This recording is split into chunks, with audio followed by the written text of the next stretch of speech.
Hi, everyone. I'm Katie Scotti. I am the fourth grade ELA and social studies teacher at Thomas Johnson Elementary Middle.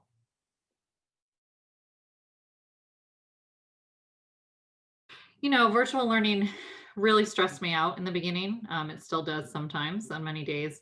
But those of you who know me know I'm a control freak. So this was the unknown, didn't know what was going on. Biggest challenge by far is the missing the connections with my students, missing being in that space with them, experiencing the joy of learning together and just being with them, getting to know them. So with that, also biggest struggle for me is still assessment and feedback. So getting to know what my students' strengths are, what their weaknesses are, and giving them real-time feedback to support them in their growth. Because sometimes we can't see that online. We can't see exactly what they're doing and what they know. And that's been really hard for me.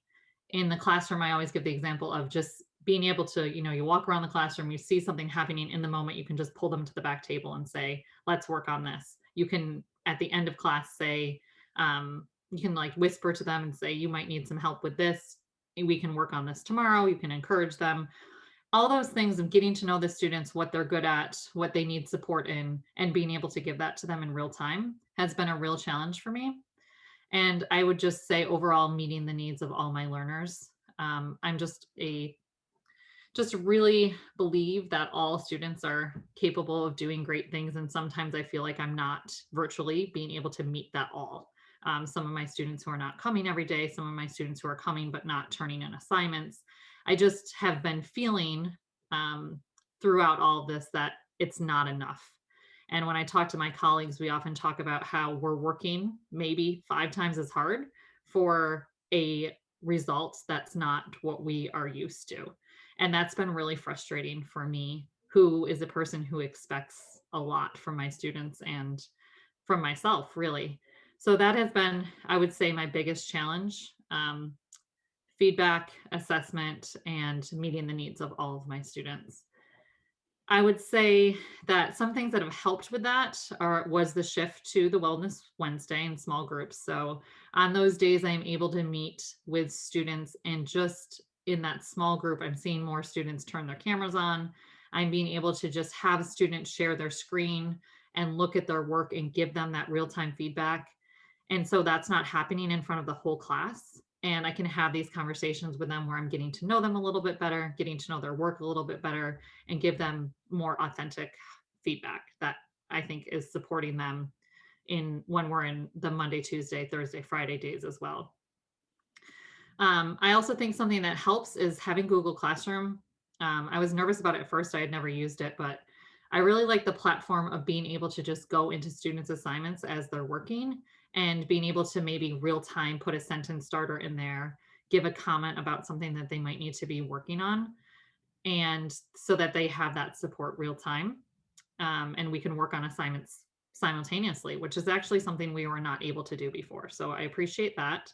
I've definitely learned a lot about platforms for engagement. We use Jamboard every single day in my class. We use Padlet a lot. We use breakout rooms all the time.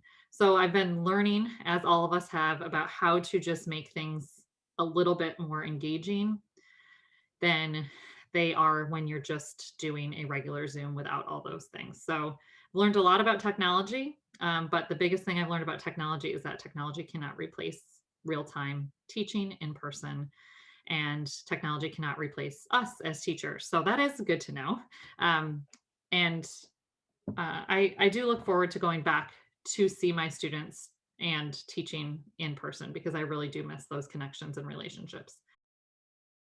Yeah, so I will be pretty honest with the first time I used Jamboard, it was a complete disaster, and I had kids like on the wrong slide, kids writing things that not necessarily had anything to do with what we were learning. And it was a lot of me like being I'm very proactive, and I was in the moment very reactive, like everyone stop, like trying to frantically close the Jamboard so that they didn't have access, and kind of freaking out about it a little bit. But after the lesson, I told my co-teacher, I'm like, I'm never using Jamboard again. But I also think if we say things like that and we limit things to one experience, then students never have the opportunity to show what they can do with it.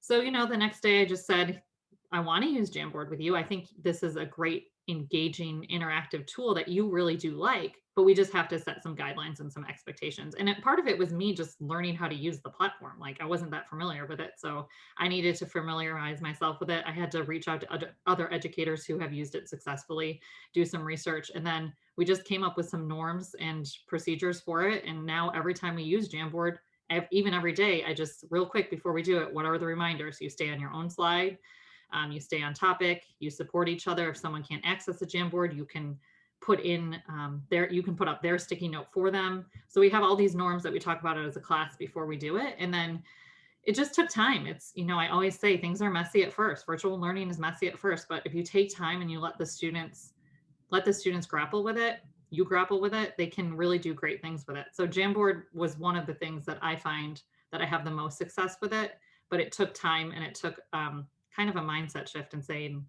you know, this is virtual learning is not going to be engaging if you don't use tools like this. So you have to learn how to use them and you have to reflect and adjust.